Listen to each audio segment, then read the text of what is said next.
লাআল্লাকুম তাদাক্কারুন। কেন আমার কথা নাজিল করছি? আল্লাহ তাআলা বলেন যেন তোমরা উপদেশ গ্রহণ করতে পারো। লাআল্লাকুম তাদাক্কারুন, ইয়াইজুকুম লাআল্লাকুম তাদাক্কারুন। আল্লাহ বলেন আমি ওয়াজ করছি যেন তোমরা উপদেশ গ্রহণ করতে পারো।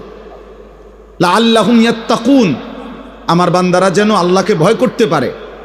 লাআল্লাকুম তাত্তাকুন, যেন তোমরা মুত্তাকি হতে পারো। এইভাবে কোরআনে বলছে লাআল্লাহুম ইয়াতাফাক্কারুন, যেন আমার বান্দারা ভাবতে পারে।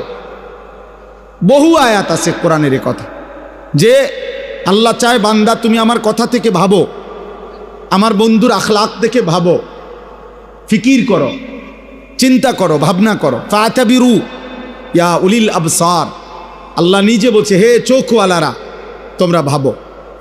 ফাতাবিরু ইয়া উলিল আলবাব, হে বিবেক বুদ্ধিওয়ালারা তোমরা ভাবো। ইন্নামা ইয়াতাযাক্কারু উলুল আলবাব, আল্লাহ বলেন আমার কোরআন থেকে বিবেকবানরা উপদেশ গ্রহণ করে।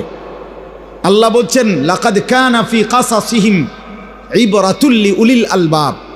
আমি আল্লাহ পিছনের যতগুলো ঘটনা কোরআনে বলছি, নূহ নবীর ঘটনা, মূসা নবীর ঘটনা, নমরুদের ঘটনা, ফেরাউনের ঘটনা, আল্লাহ বলেন এগুলো কিচ্ছা বলছি আর অবসর সময় পার করছি এজন্য না, বরং ইবরাতুল লিউলিল আলবাব, প্রত্যেকটা বিবেকবান বুদ্ধিমানের জন্য যেন উপদেশ হয়, নসিহত হয়।